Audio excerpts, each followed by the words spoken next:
Saúdo a todos os irmãos, pastores, pastoras, obreiros, líderes, todos aqueles que nos acompanham pelas mídias sociais, pelo Facebook, pelo YouTube. Que Deus abençoe a tua vida poderosamente. Lembrando que essa mensagem estará depois sendo distribuída pelo WhatsApp. Espero que ainda hoje à tarde eu faça isso para vocês, tá bom? Então, é uma sugestão aos pastores para ministrar esses temas desse tempo de cura que Deus tem nos dado e tem sido realmente uma bênção. Muitas igrejas têm abraçado esta visão, muitas igrejas têm ministrado, e Deus tem dado estratégia aos pastores, e é com esse propósito que nós estamos distribuindo isso. Todas essas mensagens vão se transformar também numa revista de escola bíblica dominical. Então nós vamos adaptar tudo isso para uma revista de escola bíblica, para que possa ser ensinado para toda a igreja, independentemente da data, do dia, se é culto ou não, nos cultos de doutrina, nos cultos de ensino e nas escolas bíblicas dominicais. Nós vamos ter a oportunidade também de, a cada tema, ser ministrado um dia. Hoje, segundo a nossa programação, nós vamos falar de cura física. E esse tema pode até parecer bastante comum, não é? Pode parecer algo que nós já saibamos e nós conhecemos, mas nós vamos perceber ao longo da nossa participação, da nossa ministração, alguns princípios espirituais que são importantes e que certamente vão trazer respostas a muitas perguntas que nos são feitas a respeito desse tema, da cura física. Espero trazer essas respostas, ou parte delas, para todo o nosso ministério. Quando Jesus estava prestes a subir ao céu, já depois da sua ressurreição, ele se despedia dos seus discípulos e ele deixou algumas instruções, as suas últimas instruções aos seus discípulos. Marcos 16, versículos 15 a 18, registra essas instruções. Assim está escrito. Marcos 16, 15 diz assim: E disse-lhe: Ide por todo o mundo, pregai o evangelho a toda a criatura. Quem crer e for batizado será salvo, mas quem não crer será condenado. E estes sinais seguirão aos que crerem.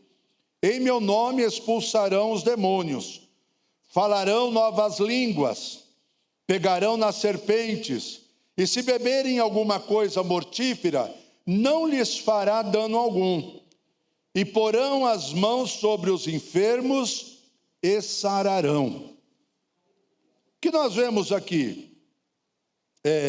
Mateus substitui o pregar o evangelho a toda criatura. Mateus fala: ide por todo mundo e fazei discípulos de todas as nações.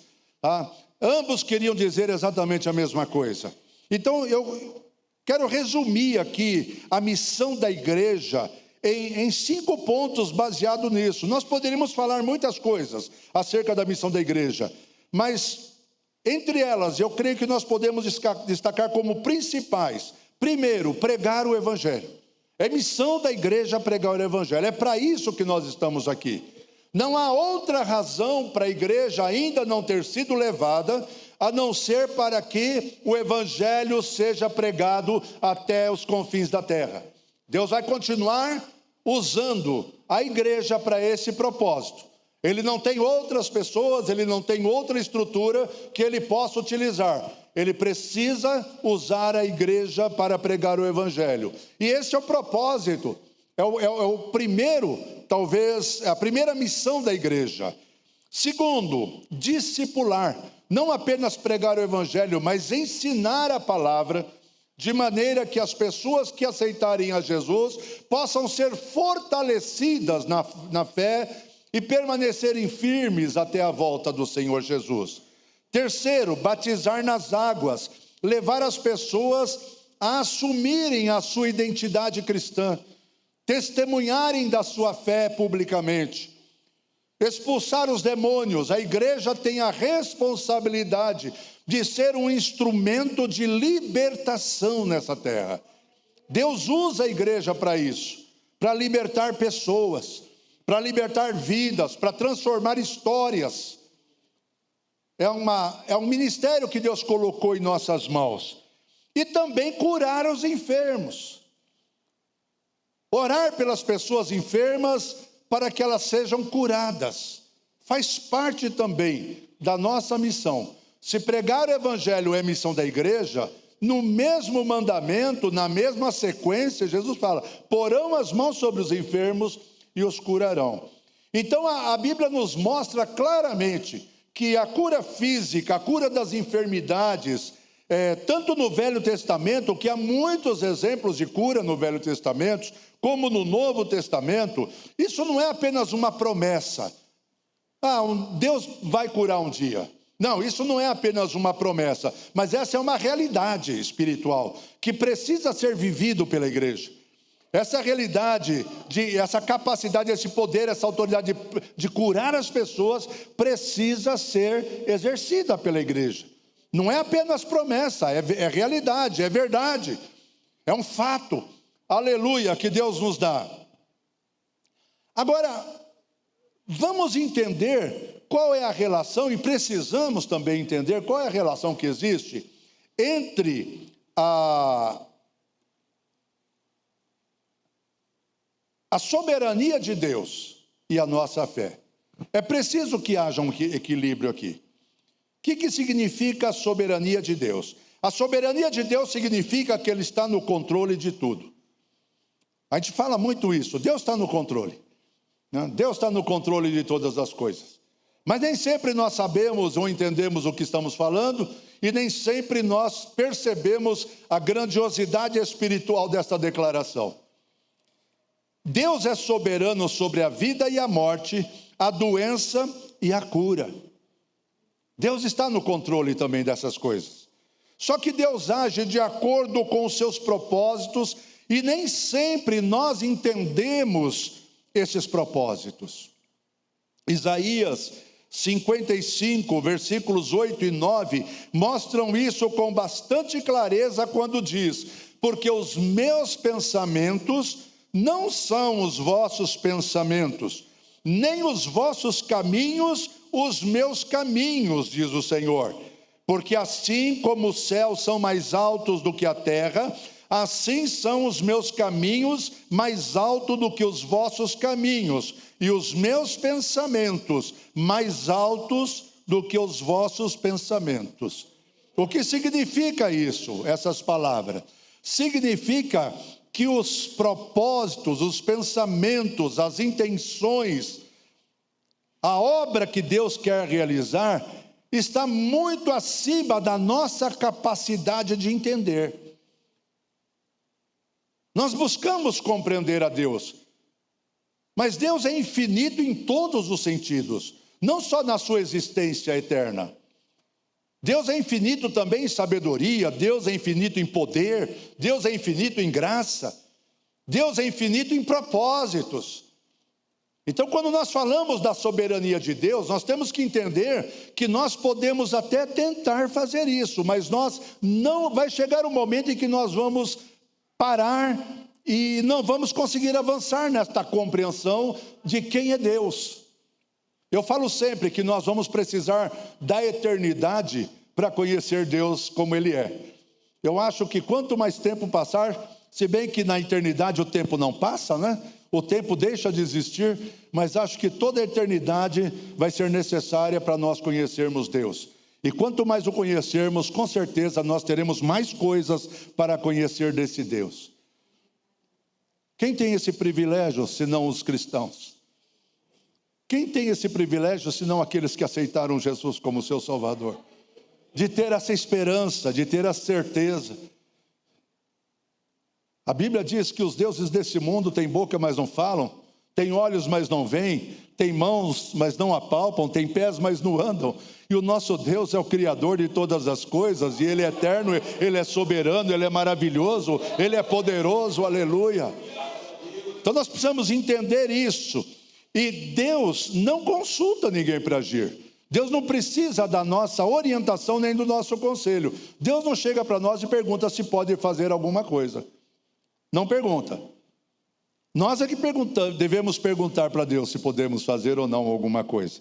Deus não precisa do conselho dos homens ou da aprovação deles. Deus não se submete ao nosso escrutínio, à nossa avaliação. Não importa qual situação que nós estamos vivendo, nós fazemos uma avaliação disso. Então nós julgamos essa situação de alguma maneira, segundo o que nós estamos vivendo ali. Mas Deus não se submete a esta avaliação. Porque aquilo que nós vemos e entendemos que é de um jeito, Deus está vendo muito mais além. Muito mais. Então ele não depende da minha avaliação. Então, se há situações onde eu acho que está tudo errado, não está dando certo, eu acho que Deus não está agindo. Se há situações assim, Deus está trabalhando e eu não sei o que Ele está fazendo, porque nem sempre Ele revela o que Ele faz. Quantas vezes nós fomos surpreendidos por Deus? Quantas vezes Deus faz coisas de uma maneira que nós ficamos surpresos de uma maneira muito grande, porque nós não imaginávamos que isso iria acontecer. Efésios, capítulo 1, versículo 11, diz que Ele faz todas as coisas segundo o propósito da sua vontade. Note que Ele faz todas as coisas segundo o propósito da sua vontade. E o verso seguinte, o versículo 12, diz assim, que Ele faz isso com o fim de sermos para louvor da sua glória. Tudo que Ele faz é para louvor da sua glória. Você existe e eu existo.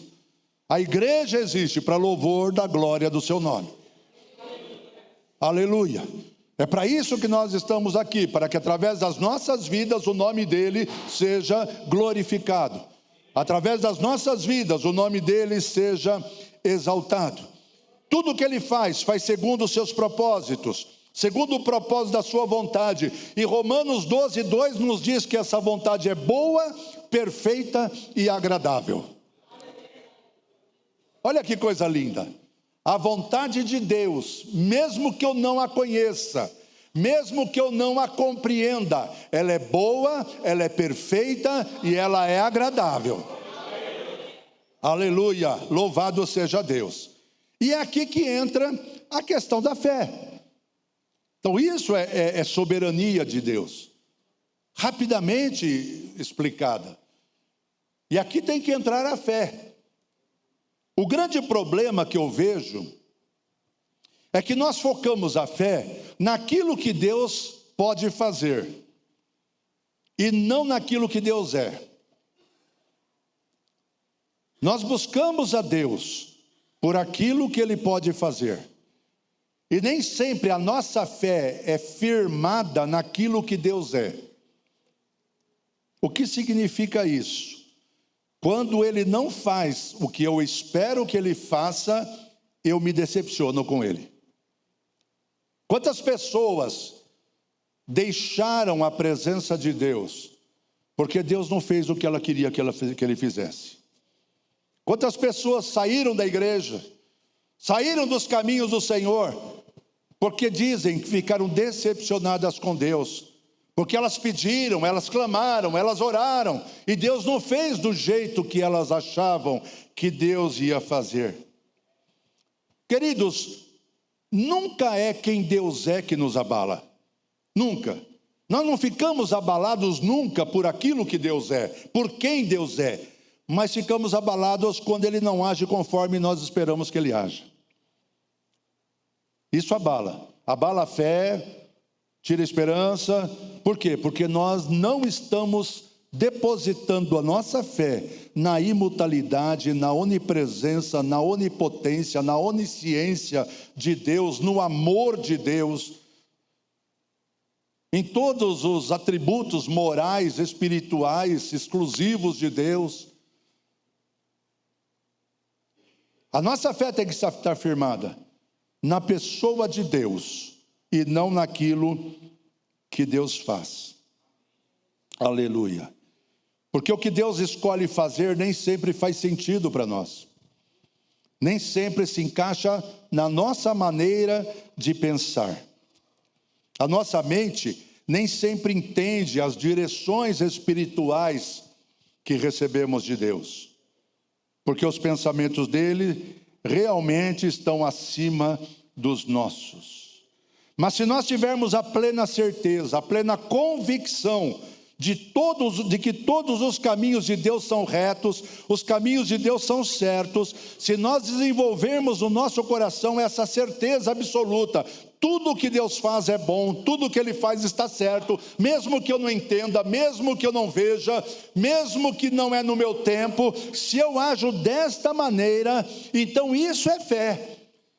Aí vai se tornar realidade em nossa vida, Romanos 8:28, porque sabemos que Deus age em todas as coisas para o bem daqueles que o amam, dos que foram chamados de acordo com o seu propósito. Outra tradução diz que todas as coisas contribuem juntamente.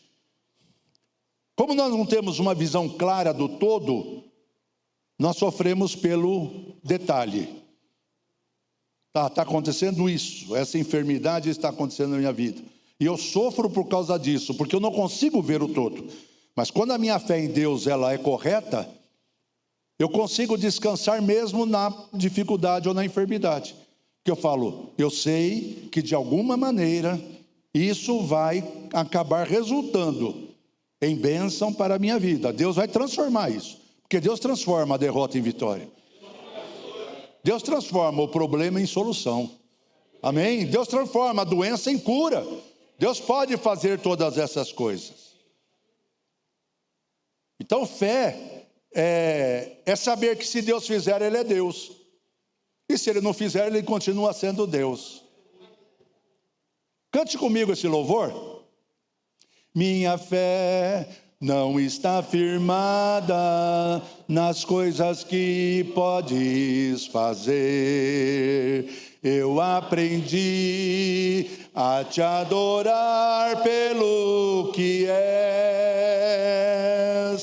Dele vem o sim e o amém. Somente dele, mais ninguém. A Deus seja o louvor. Se Deus fizer, Ele é Deus. Se não fizer, Ele é Deus. Se a porta abrir, Ele é Deus. Mas se fechar, continua sendo Deus. Se a doença vier, Ele é Deus. Se curado for, Ele é Deus. Se tudo der certo, Ele é Deus. Mas se não der, continua sendo Deus. Aleluia. Glória a Deus. É importante nós entendermos isso, meus queridos. É importante, porque o entendimento desses princípios espirituais trará respostas do porquê algumas pessoas não são curadas.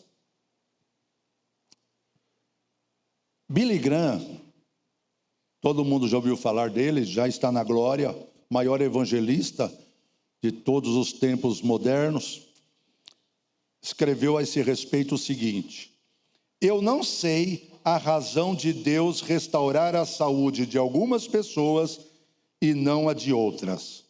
Um dia, no céu, nós vamos entendê-la, mas, entretanto, só podemos esperar nele com fé e confiança. Se não fizermos isso, acabaremos por ficar amargurados, revoltados e confusos. E isso significa entrar num beco sem saída.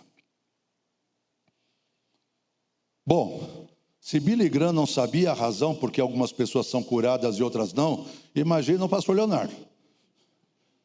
Eu também não sei a razão, ninguém sabe. Na verdade, ninguém tem essa resposta. Mas assim como ele entende que nós devemos esperar em Deus com fé e confiança, porque se não fizermos isso, nós vamos entrar num beco sem saída de confusão, de decepção, de revolta. Isso eu entendo. Isso eu consigo entender. Então, partindo desse entendimento, vamos ver o que a Bíblia diz sobre a cura física. Essa foi a introdução da mensagem. Não se preocupa, nós vamos sair daqui no horário certinho. Amém? Glória a Deus.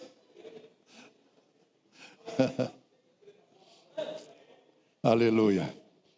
Embora a fé seja essencial, muito importante para nós sermos curados, nem sempre é a falta de fé que impede a cura. Às vezes nós julgamos as pessoas, ela não é curada porque não tem fé. E nem sempre é assim.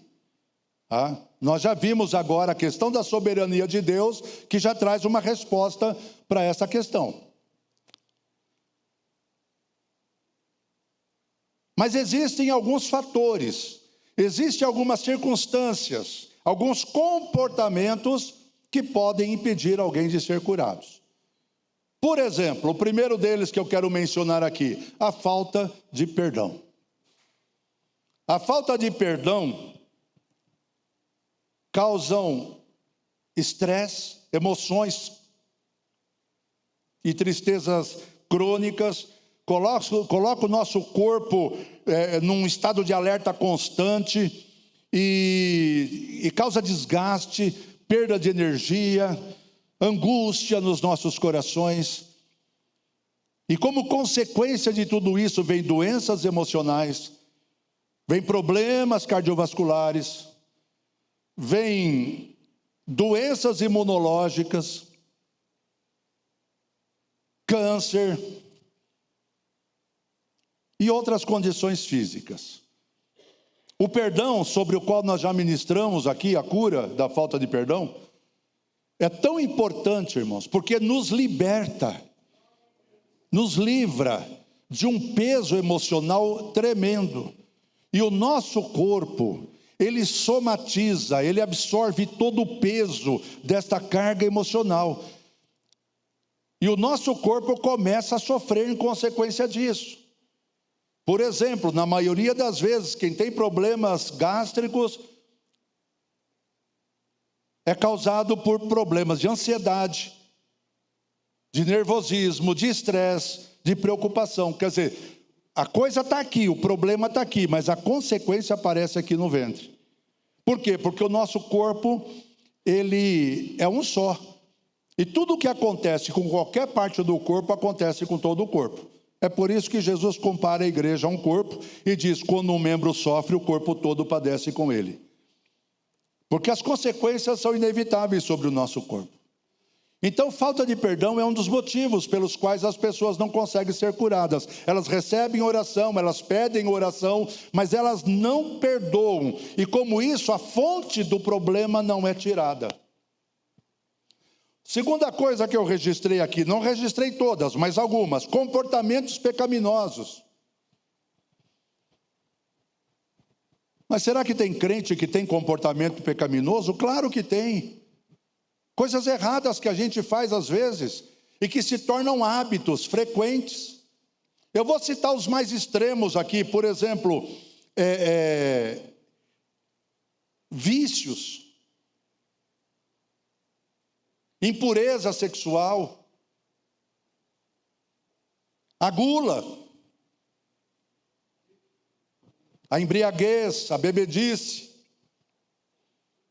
uma vida desregrada, ou seja, uma vida sem regras, uma vida sem hábitos definidos, hora de comer, hora de dormir, hora de descansar, hora de passear, hora de se divertir. Quando não há equilíbrio na nossa vida, a gente dorme mal, a gente trabalha demais, a gente, vive estressado. Isso tudo causa doenças. E não adianta orar, porque precisa mudar o estilo de vida. Precisa mudar o estilo de vida. Senão as doenças não vão ser curadas. Outra aqui que eu pus que tem muito a ver com o que eu acabei de falar. Falta de cuidados com o corpo, alimentação correta. Falta de descanso, sedentarismo. O que é sedentarismo? Quando a gente não se mexe. Eu sou vítima disso. Eu confesso a vocês. Por quê? Porque na maior parte da minha vida profissional, eu trabalhei sentado numa escrivaninha. Isso desenvolveu alguns hábitos ruins. Então, às vezes, eu preciso me forçar a praticar alguns tipos de exercícios. Eu não gosto. Meu corpo não quer. Não quer. Mas eu preciso. Meu bem, eu sei que eu estou me condenando aqui, porque você já recomeçou a academia e eu não. Você já voltou para a academia e eu não voltei. Mas depois a gente conversa sobre isso, tá? Roupa suja a gente vai lavar em casa, tá bom?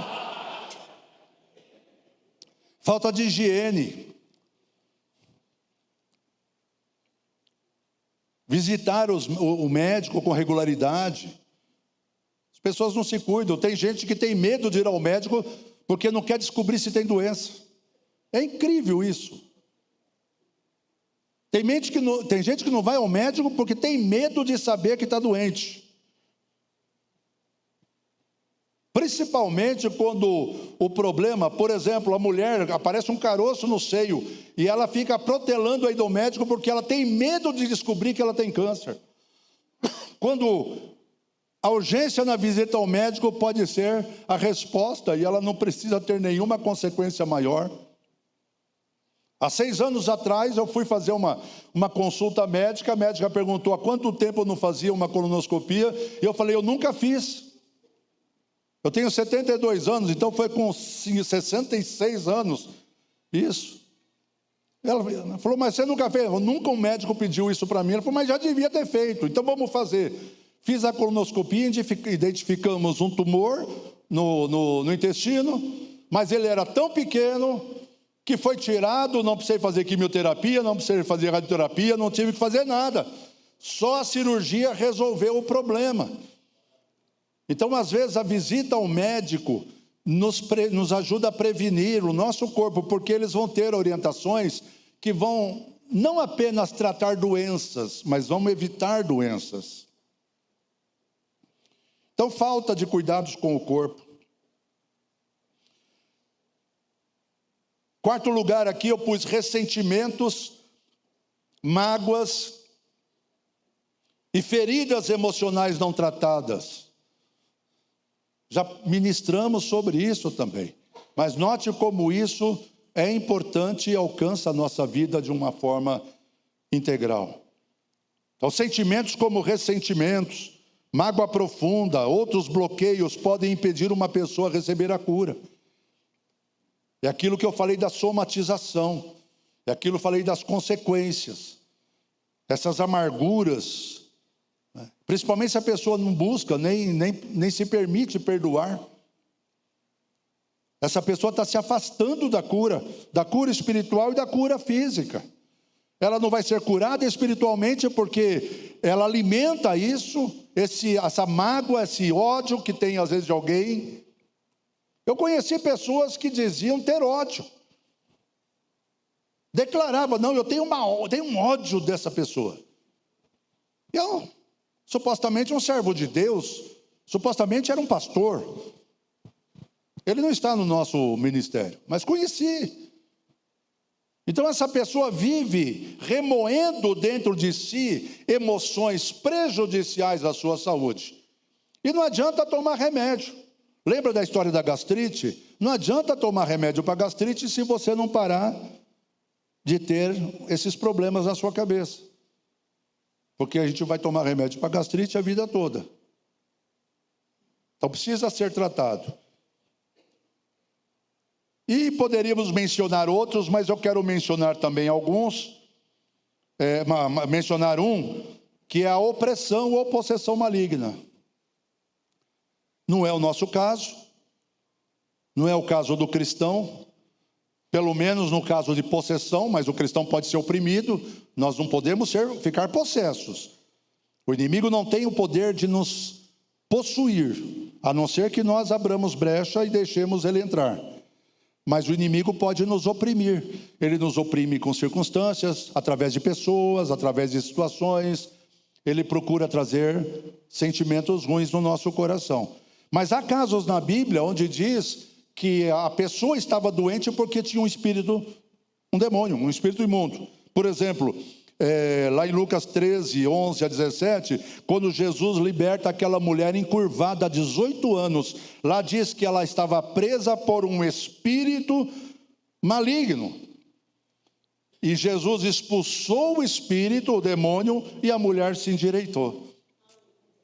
Então, às vezes, as pessoas estão sendo oprimidas. Tem também Mateus 9:32 em diante, aquele homem mudo e endemoniado, diz a palavra claramente: expulso o demônio, o mudo falou. Ou seja, havia um espírito maligno impedindo ali aquela pessoa de poder falar. Também Marcos 9:17 a 27, fala do menino que tinha um espírito surdo e mudo, não é? O pai rogou a Jesus que o curasse, que o libertasse, que ele se debatia, ele espumava, e diz lá a palavra claramente que, sendo expulso aquele demônio que estava operando ali, o menino ficou são. Então existe também a possibilidade, nas pessoas que não têm comunhão com Deus, não têm intimidade com Deus, não têm sua vida nas mãos de Deus, de serem oprimidas, e em alguns casos até possuídas por espíritos malignos. Nem toda enfermidade na Bíblia é vista como resultado de um espírito maligno. Quero deixar bem claro isso, tá? Mas existem alguns casos em que isso acontece. O que precisa fazer aí? Libertação. A igreja, por isso que eu falei, a igreja tem como seu ministério libertar as pessoas. Nós temos que orar e repreender esses demônios, e as pessoas ficarão curadas, tá? O que fica claro é que muitas vezes nós oramos e parece que não somos atendidos, quando na verdade pode existir então muitas razões que impedem a cura. É por isso que a igreja precisa de discernimento, meus irmãos. Nós precisamos ter discernimento de espíritos e discernimento espiritual. Discernimento de espírito para entender se há um espírito mau agindo na vida das pessoas, e discernimento espiritual para entender que talvez existam problemas que precisam ser tratados na vida das pessoas. Por isso que o aconselhamento, a visitação pastoral é tão importante, para conhecer a história de vida, deixar as pessoas falarem a respeito das suas vidas, é muito importante, para que elas possam abrir o seu coração. As pessoas anseiam por ser ouvidas. Tem pessoas que basta você perguntar: como que você está? Ela já parece que abre uma torneira assim, gigantesca, e começa a desabafar os seus problemas. Essa pessoa está trazendo à tona todas as complicações emocionais e espirituais que ela está vivendo. A Bíblia registra alguns casos de pessoas que não foram curadas. Um deles sempre chama muita atenção, é o caso do profeta Eliseu. A Bíblia diz assim, lá em 2 Reis 13, 14 a 21, que Eliseu estava doente, no versículo 14 diz assim: e Eliseu estava doente da enfermidade de que morreu. Quer dizer, Eliseu viveu até a idade avançada, mas ele não morreu de velhice, ele morreu de doença. Foi uma doença que o levou para o túmulo.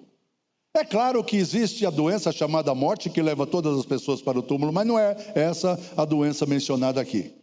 E lá no versículo 21 diz assim: e sucedendo que, enterrando eles um homem, os midianitas estavam tentando invadir ali Israel, e aí uma pessoa morreu, E aconteceu esse enterro aqui. Sucedeu que, enterrando eles um homem, eis que viram uma tropa de midianitas que se aproximavam, e lançaram o homem na sepultura de Eliseu. E caindo nela o homem, e tocando os ossos de Eliseu, reviveu e se levantou sobre os seus pés. Olha que coisa extraordinária. Deus não podia ter curado Eliseu para ele continuar curando pessoas? Deus podia, mas Deus não o fez. Por quê? Não sabemos. Mas ele morreu como homem de Deus, e os seus ossos ali secos já. O cadáver de uma pessoa, não sabemos quem era essa pessoa, mas o simples fato de jogarem ali, eles jogaram naquela cova porque eles ficaram com medo. Não vai dar tempo de fazer o enterro, não dá tempo de fazer o velório, os midianitas estão chegando. Vão jogar aqui mesmo, aqui estava enterrado o profeta Eliseu, vão jogar o corpo aqui mesmo. E quando jogaram, diz que ao tocar os ossos, portanto ele já estava com seu corpo decomposto, ao tocar os ossos de Eliseu, aquele homem reviveu. Aleluia. A gente precisa entender essas coisas, irmãos, sabe? Porque assim, Eliseu orou pelo menino, ele foi ressuscitado. Eliseu curou Naamã da sua lepra. Eliseu fez tantas coisas extraordinárias, não é? Mas morreu da doença de que morreu. Está aqui, ó. Aleluia. Eliseu estava doente da doença que morreu. Aleluia. Paulo, em 2 Coríntios 12:7, fala de um espinho na carne. Existe muita discussão, mas é uma possibilidade muito grande de que isso seja uma enfermidade. E diz a Bíblia que ele orou algumas vezes, 3 vezes ao Senhor, pedindo que o Senhor tirasse aquilo dele. E o Senhor falou: a minha graça te basta, Paulo. Por que Deus deixa? E Paulo foi usado para curar pessoas. Paulo foi usado em milagres extraordinários. Por que Deus não curou? Não sabemos. Ainda sobre Paulo, em 2 Timóteo 4:20, ele fala que deixou Trófimo doente em Mileto orar. Ele era um homem que orava e curava as pessoas, mas o seu companheiro Trófimo não foi curado, ele não conseguiu. Será que ele não orou por Trófimo? Será que ele não clamou ao Senhor? Com certeza sim. Em 1 Timóteo 5:23, Paulo fala a Timóteo: Timóteo, não bebas mais água só, mas usa de um pouco de vinho por causa do teu estômago e das tuas frequentes enfermidades. Timóteo era um filho espiritual querido de Paulo. E por fim, ainda relacionado a Paulo, Filipenses 2:25 em diante, fala de Epafrodito. Um companheiro de Paulo que ficou doente, diz a palavra, e quase morreu. Quer dizer, foi grave o negócio. Aí alguém pode pensar: bom, então não vale a pena orar pelos enfermos? Não, não é isso. Não só vale a pena, mas é um ensinamento bíblico. Não só vale a pena, mas é um mandamento de Deus. A esse respeito, a palavra de Deus é muito clara quando Tiago escreve no capítulo 5, versículo 14 e 15, as seguintes palavras: está alguém dentre vocês doente? Chame os presbíteros da igreja para que orem sobre ele e o unjam com óleo em nome do Senhor. E a oração feita com fé curará o doente, e o Senhor o levantará, e se tiver pecado, ser-lhe-á perdoado.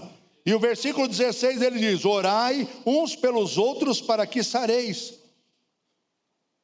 E Jesus disse também: curai os enfermos.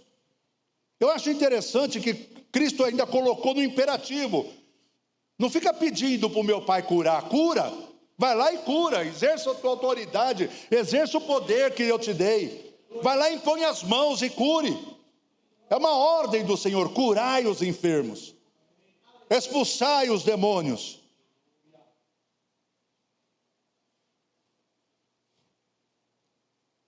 Em Isaías 53:4, a palavra diz: verdadeiramente, Ele tomou sobre si as nossas enfermidades e as nossas dores levou sobre si.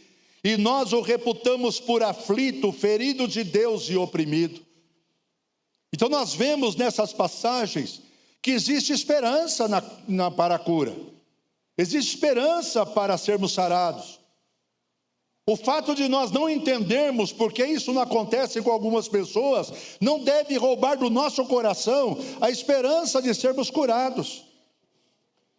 Já contei muitas vezes, quando eu tinha 21 anos, eu fui curado de uma doença da qual o médico falou que eu não teria cura, não poderia dirigir carro, não poderia fazer um monte de coisa, ia ter que tomar remédio a vida toda.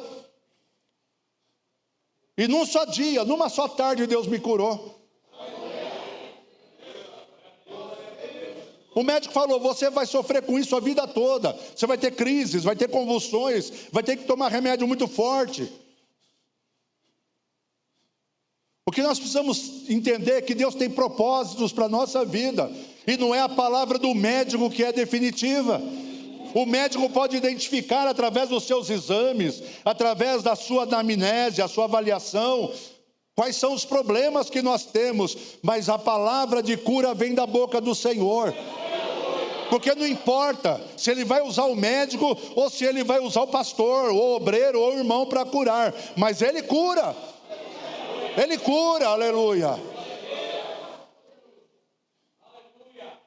Então eu não posso me deixar abater, meus queridos. Eu não posso me deixar frustrar. Eu não fui curado ainda. Continua buscando. Logo quando me casei, eu tinha um problema hepático, um problema no fígado terrível. Tudo me fazia mal. Provocava dores de cabeça horríveis. 24, 25, 26 anos. Dores de cabeças horríveis. Eu tinha que ficar num quarto escuro em silêncio, porque não suportava luz nem barulho. E náuseas e tudo isso. Tudo fazia mal. Chupar uma laranja fazia mal. É ácido, não pode. Comer um cachorro quente não podia. Não podia comer ovo frito com pão. Eu não sei dizer que dia que eu fui curado. De repente eu percebi que eu não tinha mais problema. E hoje eu como de tudo. Está aqui a prova. Não, é engraçado, mas é um fato, irmãos. Eu fui curado, eu não tenho problema. Eu como até buchada de bode quando vou no Nordeste. E amo aquilo. Um sarapatel, feijoada. Não se constranjam, se algum dia quiser me convidar para ir na sua casa comer, fala: o pastor Leonardo come tudo, menos quiabo. Só quiabo que eu não gosto. Mas se tiver uma outra coisa para comer ali com arroz e feijão, está ótimo. Mas irmãos, pensa no cativeiro que é uma pessoa, tudo faz mal. Pensa no cativeiro, tudo faz mal. Por outro lado, eu tenho uma doença autoimune na pele, chama-se psoríase. Carrego isso já há quase 40 anos já. E eu já contei isso também. E nós fomos numa casa da prefeitura, aqui na Água Rasa, que fazia tratamento de doentes mentais. E tinha um homem ali cujo corpo estava totalmente tomado pela doença. Graças a Deus, para mim, nunca chegou a esse ponto, porque era horrível. Aonde ele andava e aonde ele sentava, ficava aquelas cascas brancas que caíam da sua pele, o rosto, cabeça, corpo inteiro. Homem louco, doente mental. Mas lúcido o suficiente para entender quem era Deus, o que Deus podia fazer. E eu perguntei: você quer ser curado desta psoríase? Fazia, não sei, 6 meses que ele estava na casa, e 6 meses a prefeitura estava tentando, com médicos, tratar essa pessoa, e não tinha jeito, não tinha jeito. Ele falou: eu quero. Foi até interessante, ele falou: mas eu quero um abraço primeiro. E aí eu falei, eu vou te abraçar. Ele falou, mas eu também quero um beijo. E eu beijei aquela cara cascuda. Beijei, com muito amor. E orei por ele. Orei por ele. Na semana seguinte nós voltamos, no domingo seguinte nós voltamos. O pastor Tamar sabe disso. Daqui a pouco esse homem, nós estamos lá sentados com os profissionais ali da casa, com os pacientes, e daqui a pouco esse camarada entra com a pele totalmente limpa. Eu não fui curado até hoje disso, mas Deus me usou para curar a vida daquela pessoa. Como que eu vou entender o propósito de Deus? Como que eu vou avaliar? Mas não é assim que Deus faz. Quem sou eu para dizer o que Deus faz? Esses são algumas histórias, alguns testemunhos que eu posso dar. Aleluia. Se nós entendermos que a enfermidade nunca foi a vontade de Deus para nós, mas que é consequência da nossa própria natureza caída, vamos compreender que Ele tem prazer em nos curar. Quando Deus cura alguém, Ele manifesta o seu poder. Quando Deus cura alguém, Ele cura para manifestar a sua glória, o seu poder, irmãos. Quando Deus cura alguém, Ele cura porque Deus nos ama, Deus te ama. Deus te ama. Aleluia. Quando Ele cura alguém, Ele cura para fortalecer a minha e a tua fé. Quando Ele cura alguém, Ele cura para que as pessoas creiam nele, creiam no seu nome. Aleluia. E Ele nos dá essa autoridade para curarmos. Ele nos dá esse poder, Ele nos dá esse direito. Aleluia. Lucas 9, 1 e 2 diz assim: convocando os seus 12 discípulos, deu-lhes autoridade e poder sobre todos os demônios para curarem enfermidades, e enviou-os a pregar o reino de Deus e a curar os enfermos. O que Deus está falando aqui? Enquanto você vai servindo a Deus, vai fazendo a vontade de Deus, vai trabalhando para o Senhor, sabe? Que Deus vai usar a tua vida, vai curar, e você vai ser curado também. Deus vai fazer milagres. O que eu quero é que Deus seja engrandecido. Se a minha psoríase não for curada nunca, não importa, quando eu chegar lá na glória, eu sei que eu vou ser perfeito, e eu vou poder glorificar o nome do Senhor lá. Porque apesar das minhas imperfeições, apesar das minhas limitações, apesar dos meus defeitos, Ele me amou e me salvou e me levou para a glória.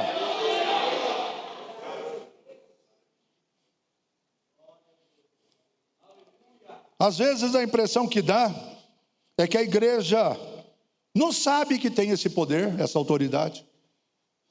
Ou se sabe, não usa.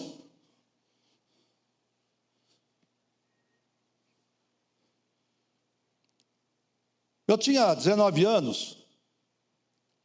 Essa fase da minha vida foi muito importante. Muitos acontecimentos extraordinários aconteceram. E eu trabalhava no seminário teológico da Confederação Pentecostal do Brasil. E estudava lá também. E haviam, às vezes, cultos onde os diretores da Confederação Pentecostal do Brasil participavam. Pastor Samuel Espaçapã era o presidente, e haviam outros pastores ali. Pastor Tiese, por exemplo, foi um grande homem de Deus, e outros foram usados por Deus ali. E eu me lembro de reuniões, assim, porque assim, eu estava acostumado a ver assim, o demônio se manifestava, a gente gastava meia hora gritando, o demônio esperneando, e eu vi uma vez o pastor Tiese, se manifestou um demônio. Ele chegou lá e falou: sai em nome de Jesus. Põe a ponta do dedo e virou as costas e foi embora. E aquilo me impressionou, que eu nunca mais esqueci. Porque a autoridade não está no quanto eu vou gritar.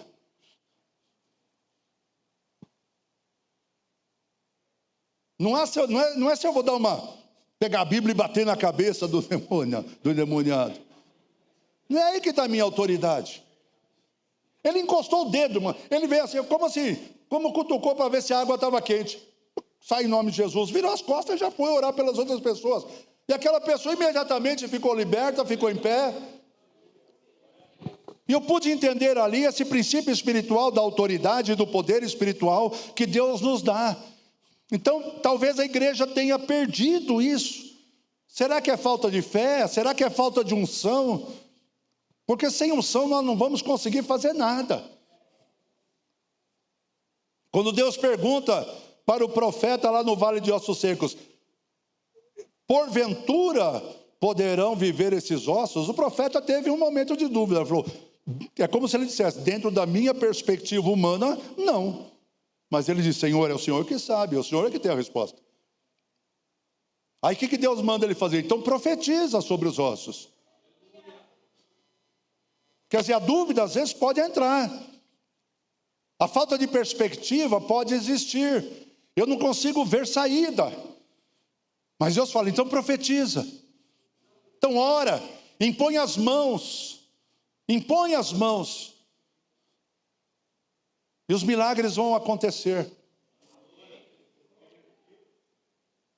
A unção significa poder ou capacidade espiritual para vencer. Com a unção, podemos alcançar o impossível. Mas sem a unção, qualquer tarefa pequena se torna difícil. Jeremias fez uma pergunta fantástica lá no seu livro, no capítulo 8, versículo 22. Não há bálsamo em Gileade? Não há médico? Por que então não há sinal de cura para a ferida do meu povo? Não tem unção na igreja? Não tem poder na igreja? Então por que as pessoas não estão sendo curadas? Transliterando, tá? Para esse momento. Falta-nos a unção? Falta-nos o poder? Ou simplesmente eles não estavam usando o remédio que eles tinham? Porque é assim, irmãos, o azeite da viúva só parou de aumentar quando acabou o vaso. Enquanto eu tiver vaso, tem azeite. Você está entendendo? Enquanto eu tiver vaso, o azeite continua a ser derramado. Enquanto eu tiver vaso, a unção derrama. Vem. Aleluia. Por isso que nós vamos pregar essas coisas. A doutrina pentecostal na qual nós lemos e advogamos, incluindo a cura, é para a igreja em todos os tempos, meu querido. E a base disso está na Bíblia também. Lá em Hebreus está escrito, Jesus Cristo é o mesmo, ontem, hoje e eternamente. Ele não mudou. Então quem mudou foi a igreja. Porque os apóstolos, os discípulos, quando foram enviados pela dispersão para orar pelas pessoas e elas eram curadas, eles não ficavam questionando, será que é da vontade de Deus ou não? Eles simplesmente impunham as mãos e oravam pelas pessoas, repreendendo a enfermidade. Por que Trófimo não foi? Não sei. Por que Epafrodito foi? Não sei. Não foi curado? Não sei. Mas eu sei que Paulo mesmo assim curou muita gente, porque seja quem for, eu imponho as mãos. A minha obrigação não é curar, minha obrigação é impor as mãos e repreender. A obrigação da igreja é fazer aquilo que Deus mandou. Enquanto eles iam, Deus ia confirmando com sinais, maravilhas e curas. Mas nós não vamos mais. Aleluia. Então o que está faltando, irmãos? E eu estou completando agora a mensagem. Consagração? Jejum? Oração? Talvez simplesmente colocar em prática. Não, Jesus mandou impor as mãos, eu vou impor. Por que Deus vai dar unção para curar se eu não oro por ninguém? Para que Ele vai dar autoridade sobre demônio se eu não expulso nenhum demônio? Sou cheio do Espírito Santo, mas as pessoas estão indo para o inferno e eu não faço nada. Para que ele vai me dar?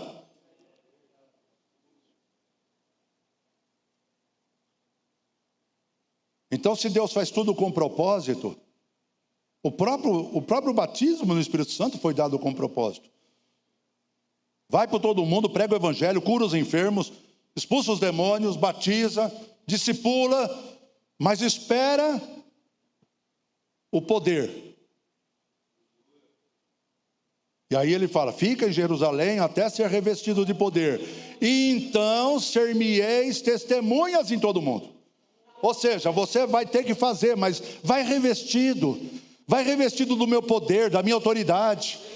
Então a gente precisa buscar esse poder e essa autoridade, queridos. A Igreja Unida precisa voltar a ser uma igreja de milagres.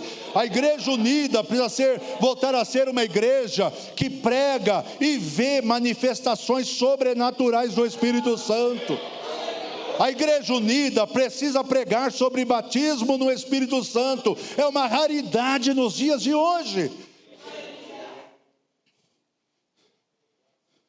Precisamos crer na palavra e colocar a palavra em prática, crer na autoridade que existe no nome de Jesus.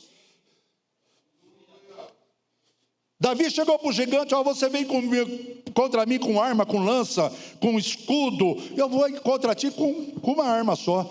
Vou em nome do Senhor dos Exércitos. Vou em nome. Ou você acha que foi Davi que acertou a testa? Ou não foi Deus que levou aquela pedra? Ele agiu na fé, na autoridade.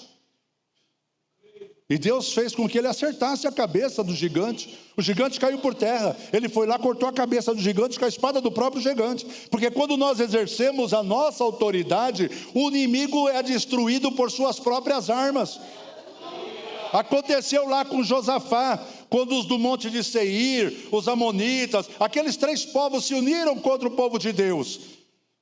Josafá ficou aflito, Senhor, não sabemos o que fazer. Eu não sei o que fazer. Você não precisa se preocupar, Josafá. Essa batalha é minha, não é tua.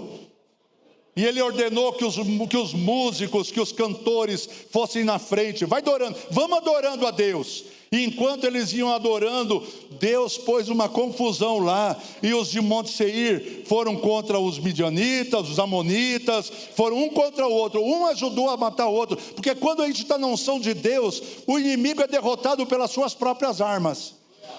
Então assim, isso é Bíblia. Isso não é ilusão, isso não é falácia, isso é Bíblia. Isso está na palavra de Deus, é história. Aconteceu. E por que não vai acontecer hoje?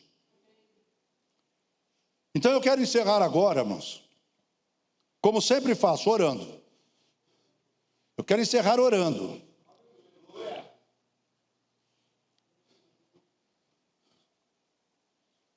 Uma vez um homem muito usado por Deus lá nos Estados Unidos, ele veio aqui no Brasil, eu estive lá, acho que minha esposa estava junto, e ele era usado por cura. Deus fazia muitos milagres através dele. E ele falou, eu vou orar para que vocês recebam também essa unção.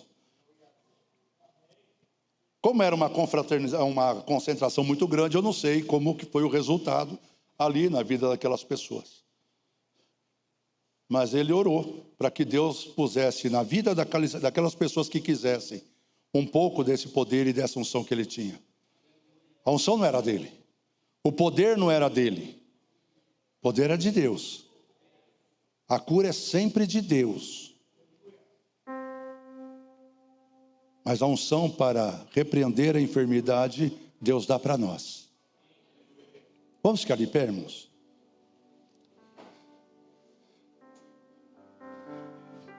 Se você quiser receber essa autoridade para curar, se você quer receber esta unção,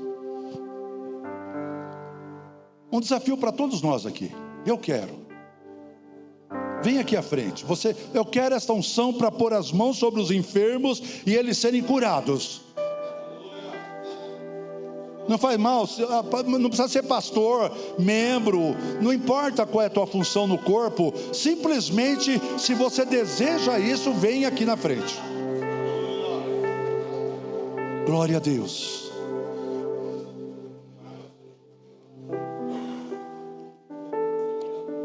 Vão estar sendo distribuídos logo em seguida uns papeizinhos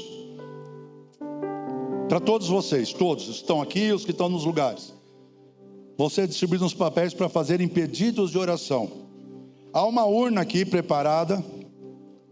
Depois que nós orarmos para Deus capacitar a cada um de nós com essa unção, vocês voltam aos seus lugares, vão receber o papel, escreva aí a cura que você precisa, ou que alguém da tua casa, ou alguém que você sabe precisa, a enfermidade que esta pessoa precisa, seja você ou outra pessoa, escreve.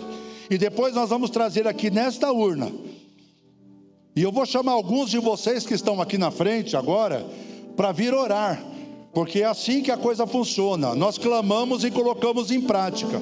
Eu peço e vou andando, vou caminhando, e Deus vai dando e confirmando. Eu vou chamar alguns de vocês para vir orar.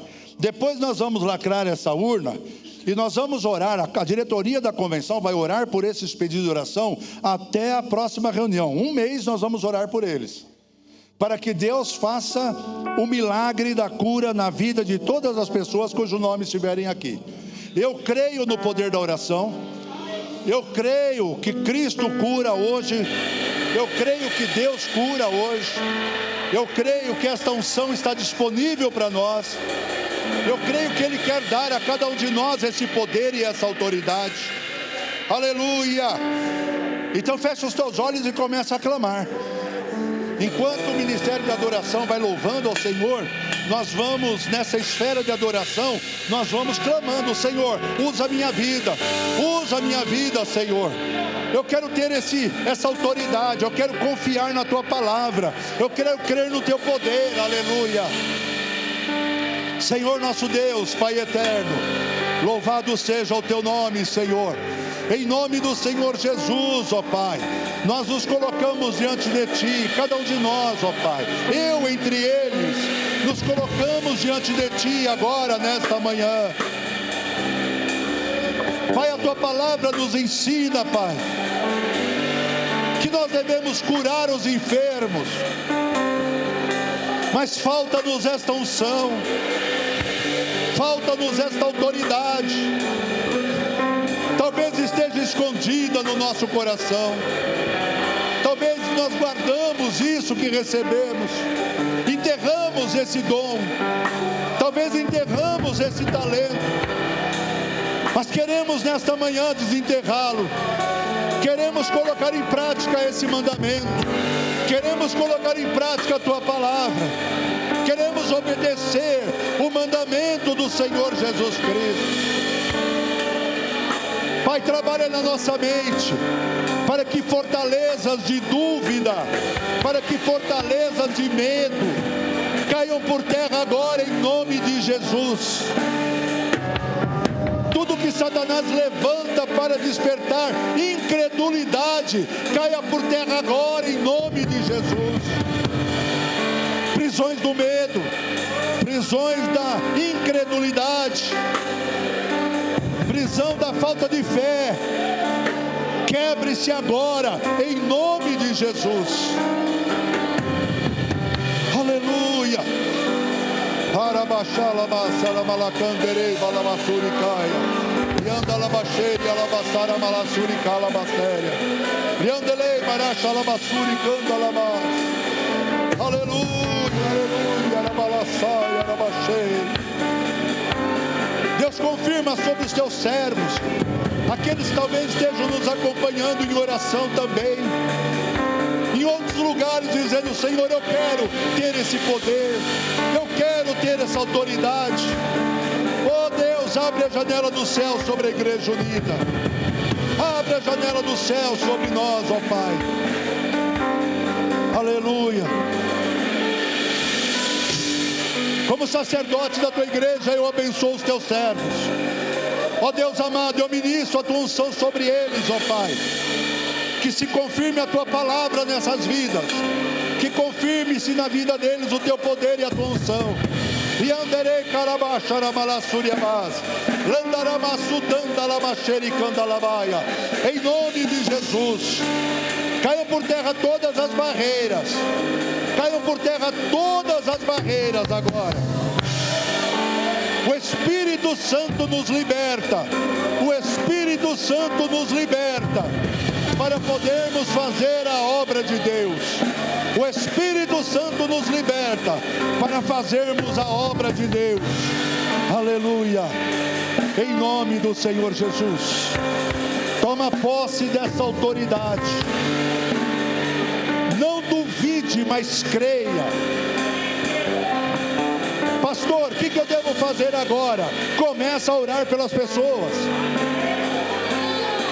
Encontrou alguém doente? Põe a mão na cabeça dele e fala: doença, eu te ordeno, sai dessa vida. Coloque em prática o que Deus está te dando. Enquanto houver vaso, vai ter azeite. Enquanto houver vaso, vai ter unção. Volte ao seu lugar. Vai glorificando a Deus. Por favor, distribua os pedidos de oração enquanto nós cantamos. Distribua os pedidos de oração, por favor.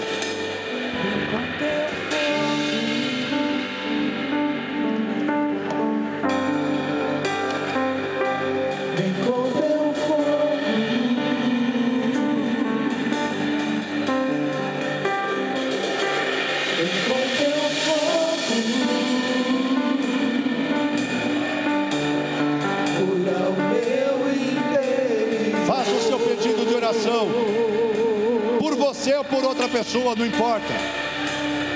Vem com teu fogo,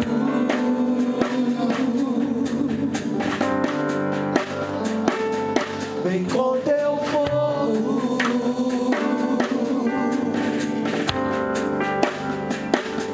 vem com teu fogo,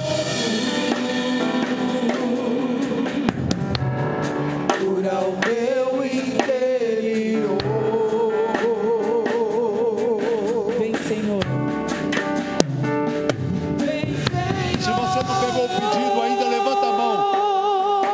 Alguém está precisando ainda do papel, precisa de caneta.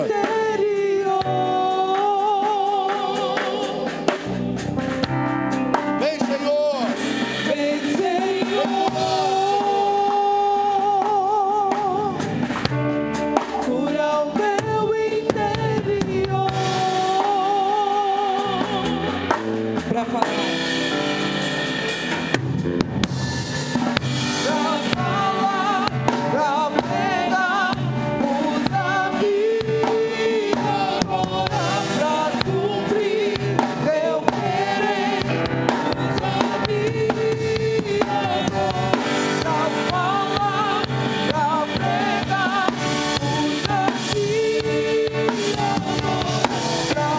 Pode trazer o pedido.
Aleluia. Se você está escrevendo ainda, a gente espera, não tem problema não. Mas não deixe de colocar aqui num ato de fé. Faça isso crendo. Aleluia.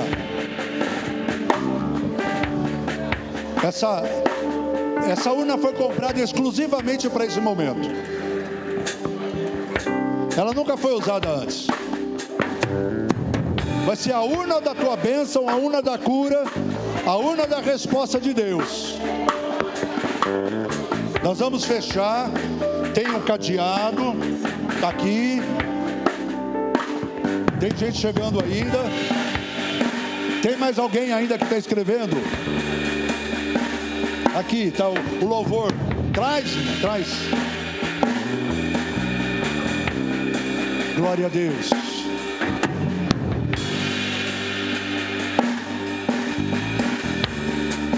Glória a Deus.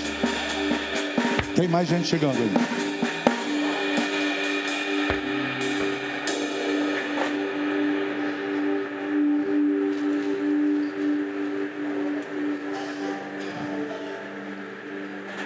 Glória a Deus. Pessoal do Ministério de Louvor.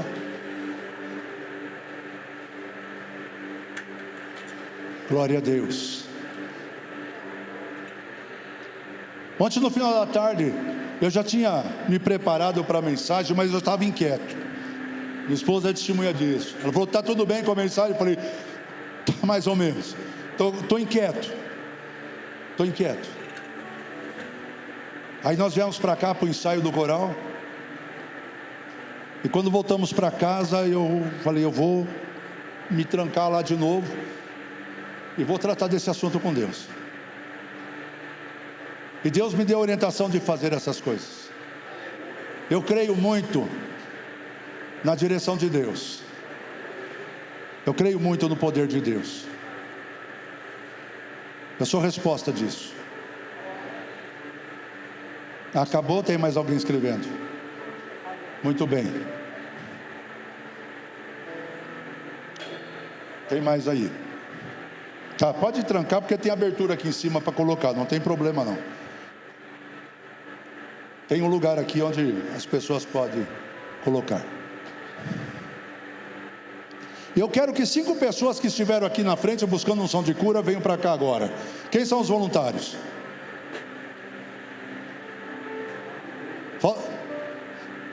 Vocês vêm buscar e quando surge a oportunidade de se exercitarem, vocês não tomam decisão. Na primeira oportunidade para vocês exercerem aquilo que vocês estão pedindo para Deus, vocês vacilam. Não, fica aí, deixa aí.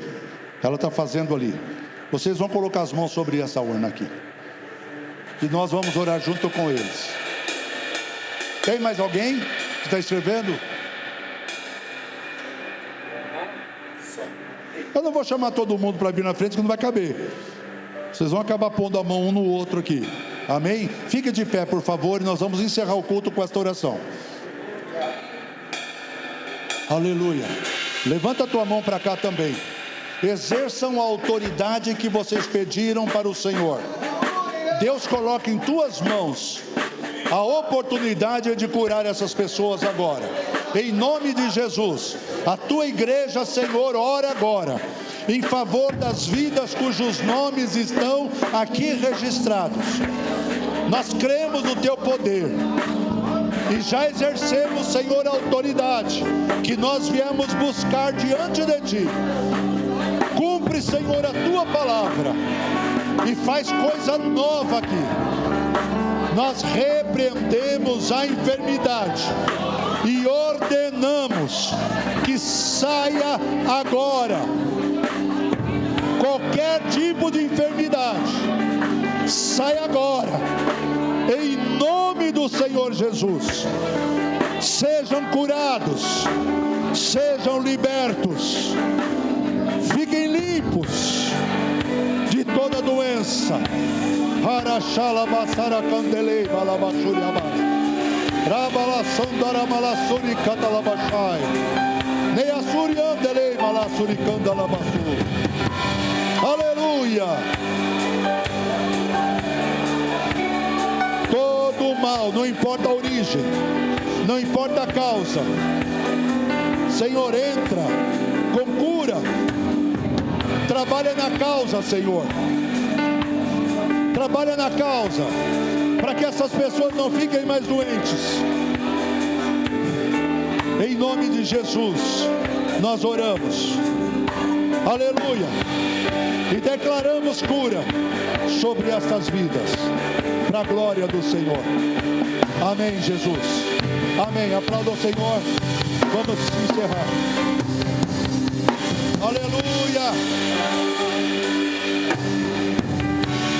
Usa-me agora para cumprir teu querer. Usa-me agora para pregar. Usa-me agora para cumprir teu querer.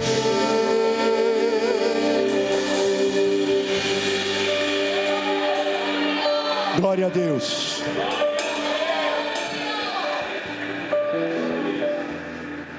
Eu nunca sei o que vai acontecer na reunião. Eu sei o tema, mas mesmo o tema, até o momento, enquanto eu não for chamado para subir ao púlpito, eu submeto isso ao Senhor. Senhor, se eu tiver que mudar alguma coisa, esta é a hora. Mas eu confio plenamente na direção do Espírito de Deus.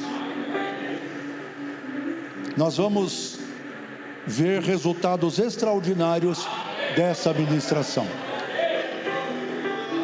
A Igreja Unida vai ser uma igreja que vai ser conhecida pela manifestação do poder de Deus em cada igreja. E Ele vai usar a minha e a tua vida, em nome de Jesus.